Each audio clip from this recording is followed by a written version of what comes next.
मैं शहीद परिवार का हूं। मेरे पिता शहीद हुए और मेरी दादी शहीद हुई। यहां पे कोई है जिसकी फैमिली में कोई समझता हूं, और मैं जानता हूं जब एक युवा अपनी जान देने के लिए खड़ा होता है और जब वो शहीद होता है तो उसके परिवार को क्या होता है, मैं जानता हूं, समझता हूं। और बीजेपी के टॉप लीडरशिप में कोई नहीं है जो समझता है। ये मतलब अच्छी बात खराब बात नहीं है, बट रियलिटी है कि उनके परिवार में कोई उनके पिता या उनकी दादी शहीद नहीं हुए।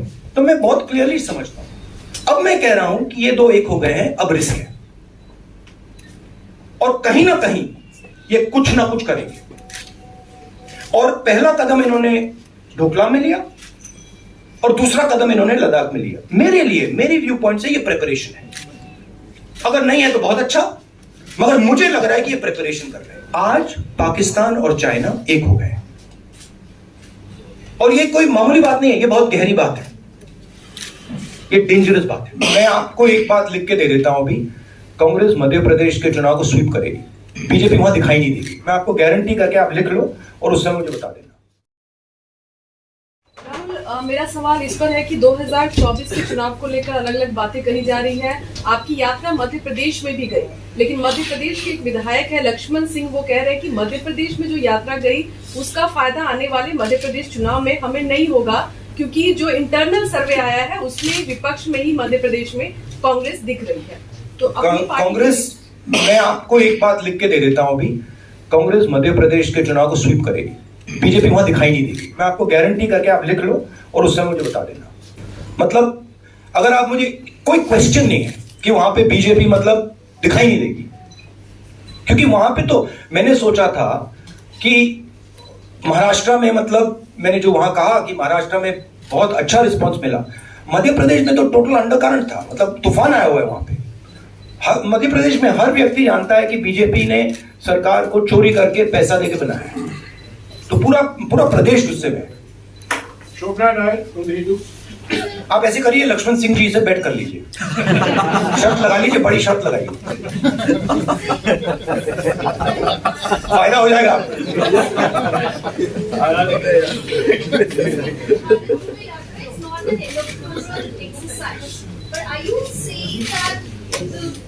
that you walked for so many days and there will be no electoral dividends to match? No, I'm not saying that. You're saying that. No, I'm asking. No, I'm not saying that at all. What is your expectation electorally from this year? In my mind, as I said earlier, the yatra is a conversation, and I don't think it's fair for me to make any comments before that conversation is over. I can answer such questions the day the flag is hoisted in Srinagar and the conversation, at least this phase of the conversation is over. I can then probably answer your questions, this type of a question. I don't want to take the yatra, and demean it by making it about something that it's not. Rahul ji, आपकी भारत जोड़ो यात्रा उत्तर प्रदेश जा रही है और वहां पर Bharatiya Janata party के सांसद वरुण गांधी वही भाषा बोल रहे हैं जो भाषा आप बोल रहे हैं, जो भाजपा के नेता नहीं बोलते। क्या वरुण गांधी के लिए कांग्रेस पार्टी में जगह है? क्या वरुण गांधी को आप चाहेंगे वो भारत जोड़ो यात्रा में आए? ये आपको हमारे जो कांग्रेस प्रेसिडेंट है, ये सवाल आपको उनसे भारत जोड़ो यात्रा में वो आए तो स्वागत है उनका। स्वागत किसी का भी है, बट वो बीजेपी के हैं तो उनका वहां पे प्रॉब्लम तो होगा।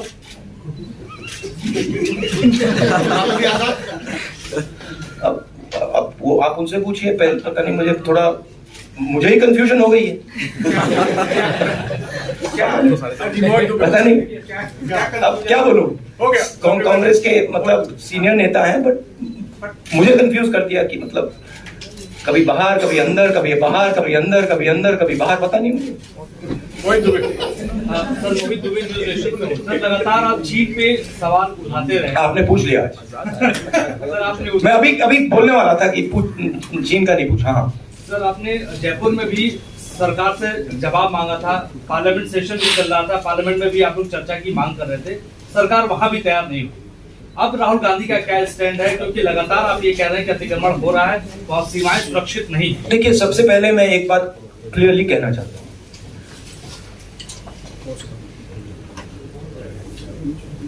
मैं शहीद परिवार का हूं। मेरे पिता शहीद हुए और मेरी दादी शहीद हुई। यहां पे कोई है जिसके फैमिली में कोई शहीद हो? कोई है यहां पे? आप हैं?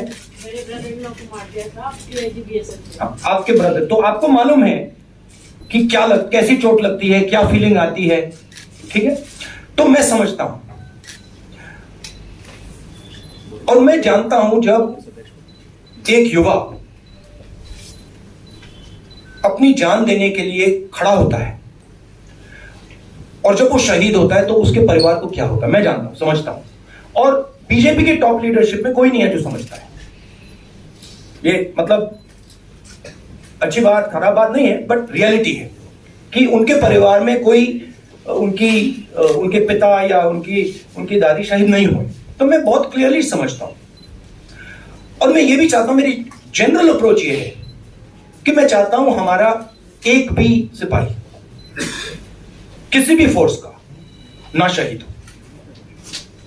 ये मेरी स्टार्टिंग पोजीशन है कि मतलब मैं ये नहीं चाहता हूं कि हम इस चीज को कैजुअली लें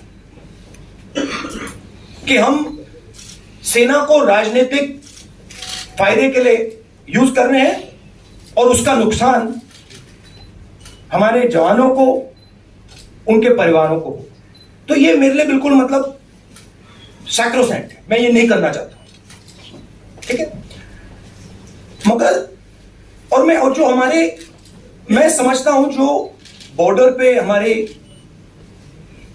जवान आज खड़े हैं, आप मेरी टी शर्ट की बात कर रहे हो, मगर मैं जानता हूं वहां आज खड़े हैं सियाचिन में, उधर हिमालय पे, मैं जानता हूं कि उनको क्या डिफिकल्टीज सामना करनी पड़ती है और मैं उनसे प्यार करता हूं हर सोल्जर से, और मैं चाहता हूं कि उनको कुछ ना लगे, चोट ना लगे। जब नेशनल लेवल की लीडरशिप स्ट्रेटेजिकली काम नहीं करती है, इंटरनेशनल रिलेशंस में, जियोपॉलिटिक्स में एक कम रिस्पॉन्स आता है। और हमारी सरकार ने जो चाइना का मामला है उसको कंप्लीटली मिसहैंडल कर दिया है, ठीक है?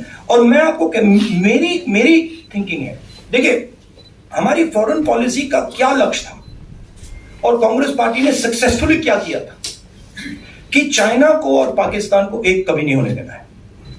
यह सेंट्रल हमारा कॉन्सेप्ट था, ठीक है? और यह काम हमने बहुत सक्सेसफुली किया। यूपीए 2 तक आज पाकिस्तान और चाइना एक हो गए और ये कोई मामूली बात नहीं है, ये बहुत गहरी बात है, ये डेंजरस बात है, ठीक है? और ये क्यों हुए हैं? क्योंकि हमारी सरकार ने मिसहैंडल किया है, हमारी सरकार ने फॉरेन पॉलिसी को मिसहैंडल कर दिया है और जो ब्रॉड स्ट्रक्चर है फॉरेन पॉलिसी का उसको वो समझे नहीं, ठीक है? अब मैं कह रहा हूं कि ये 2 एक हो गए हैं, अब रिस्क है और कहीं ना कहीं ये कुछ ना कुछ करेंगे। और पहला कदम इन्होंने डोकलाम में लिया और दूसरा कदम इन्होंने लद्दाख में लिया। मेरे लिए, मेरी व्यू पॉइंट से ये प्रिपरेशन है, अगर नहीं है तो बहुत अच्छा, मगर मुझे लग रहा है कि ये प्रिपरेशन कर रहे हैं। और मैं सरकार को कह रहा हूं कि it is not if, it is when, meaning अब आपको पूरी प्रिपरेशन करनी है और उस प्रिपरेशन में 2-3 चीजों की जरूरत है। सबसे पहले आपको सेना, वायुसेना, नेवी, जो भी हमारे स्ट्रक्चर्स हैं उनकी बात सुननी है। वो क्या कह रहे हैं उनकी बात सुननी है, उसकी रिस्पेक्ट करनी है। इसका मतलब जो आप पॉलिटिकल यूज कर रहे हो उसको आपको बंद करना पड़ेगा एकदम, ठीक है? दूसरी बात, जो हमें प्रिकॉशंस लेने हैं और वो मिलिट्री प्रिकॉशंस हैं मगर नॉन मिलिट्री प्रिकॉशंस हैं, वो आप शुरू कर दीजिए। तीसरी बात, जो बॉर्डर पे हो रहा है उसको आप छुपाइए मत। क्योंकि चाइना को मैसेज जा रहा है। देखिए, चाइना 2000 स्क्वायर किलोमीटर हमारी जमीन ले गया है। चाइना को मैसेज, प्रधानमंत्री जी ने कहा कि कोई अंदर नहीं आया, मैं आपके घर के अंदर आ गया, ठीक है, और फिर मैंने आपसे कहा भैया मैं नहीं, आपने मुझसे कहा कि नहीं, तो आप तो आए नहीं, तो मैं कौन सा मैसेज ले जाऊंगा? तो ये मैसेज उनको जा रहा है। तो हमें क्लियरली ये कहना, भैया आप अंदर आए हो, पब्लिकली कहना आप अंदर आओ, निकलो यहां से। तो ये सरकार इस पे कंफ्यूजन में है, और मैं चाहता हूं कि ये कंफ्यूजन हटे। अब मेरे बारे में क्या करते हैं,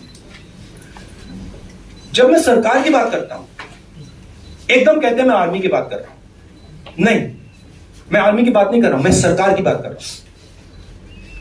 सरकार में और आर्मी में फर्क है। सरकार ने गलत निर्णय लिए हैं, तो सरकार को आर्मी के पीछे, नेवी के पीछे, एयरफोर्स के पीछे नहीं छुपना चाहिए। ये कायरता है, और सरकार को ऑनर करना चाहिए कि हमने ये किया, ये गलती हुई, अब इसको हम ठीक कर रहे हैं, और हम उनको मदद करेंगे। पूरा ऑपोजिशन, सिर्फ मैं नहीं, पूरा ऑपोजिशन सरकार को मदद करेगा। मगर बताइए तो क्या हुआ? शुक्रिया राहुल जी।